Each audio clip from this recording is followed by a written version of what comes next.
Salut à tous. Aujourd'hui, on va voir comment travailler intelligemment et efficacement, pour accomplir beaucoup plus en moins de temps. On va parler de productivité. Mais avant tout, j'aimerais que tu t'abonnes, j'aimerais que tu likes aussi, donne-moi un peu de force, c'est extrêmement important pour moi. Et aussi, je vais me présenter pour les personnes qui ne me connaissent pas. Moi, c'est Khalid et je suis fondateur dirigeant d'un organisme de formation EasyLock Immo Éthique. On a eu l'occasion d'accompagner plus de 1500 personnes à travers toute la France. On accompagne les gens donc à se lancer dans la location courte durée, la sous-location professionnelle, que ce soit en France ou au Maroc. Si tu es intéressé en tout cas par l'activité, moi je t'invite à participer à notre prochaine conférence en ligne qui aura lieu très prochainement.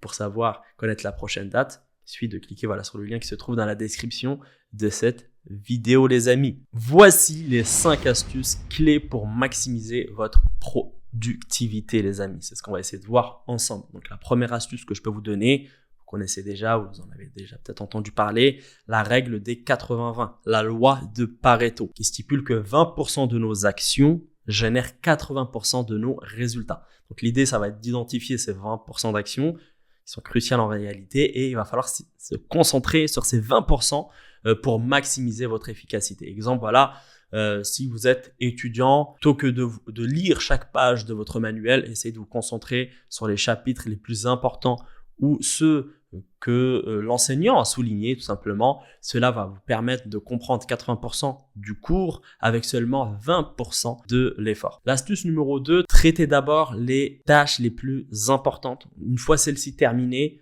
vous aurez encore du temps pour les petites tâches. Priorisez les tâches essentielles pour garantir que les éléments clés de votre journée soient accompli. Je vais vous donner un exemple. Si vous êtes entrepreneur comme moi, donc commencez votre journée par les tâches stratégiques, comme le fait d'élaborer donc une nouvelle stratégie marketing ou rencontrer des clients clés avant de passer aux emails, aux tâches administratives, etc. En tout cas, c'est ce que je fais moi personnellement. D'accord ? En 3, le multitasking. Donc, ne faites pas de multitasking pour des tâches nécessitant une concentration profonde. Donc à ce moment-là, il faut faire du deep work, comme on dit, vraiment se mettre 2-3 heures sur un truc et ne pas lâcher le truc. Donc l'idée, c'est faire du multitasking vraiment pour des tâches simples et peu engageantes. Comme le fait d'écouter un audiobook ou tout en faisant de l'exercice ou ça peut être tellement de choses en réalité. Donc je peux même vous donner un exemple. Si vous faites la vaisselle, écoutez aussi un podcast éducatif. Ainsi, vous allez combiner une tâche peu engageante avec un apprentissage passif. En 4, le time blocking.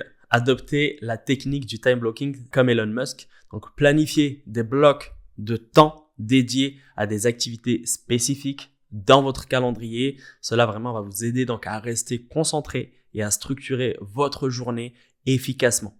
Utilisez des outils comme Google, Agenda pour organiser vos journées et semaines. D'accord ? Donc c'est très très important. Ça vraiment vous permet d'avoir une petite to-do list et le fait de le visualiser, de le voir en face, tout simplement, vous allez être obligé de le faire, tout simplement.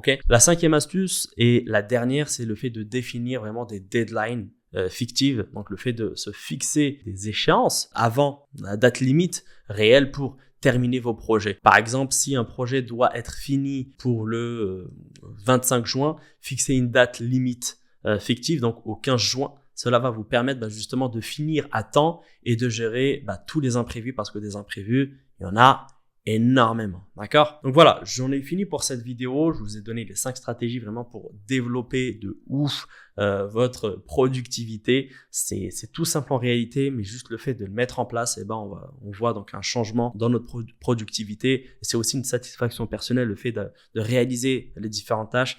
Ça nous permet d'avancer et d'éviter de rester paralysé. D'accord ? Donc voilà, en tout cas, si cette vidéo t'a plu, n'hésite pas à me le faire savoir en commentaire, liker, t'abonner aussi. Et moi, je te dis à très très bientôt pour une prochaine vidéo. Assalamu alaikum.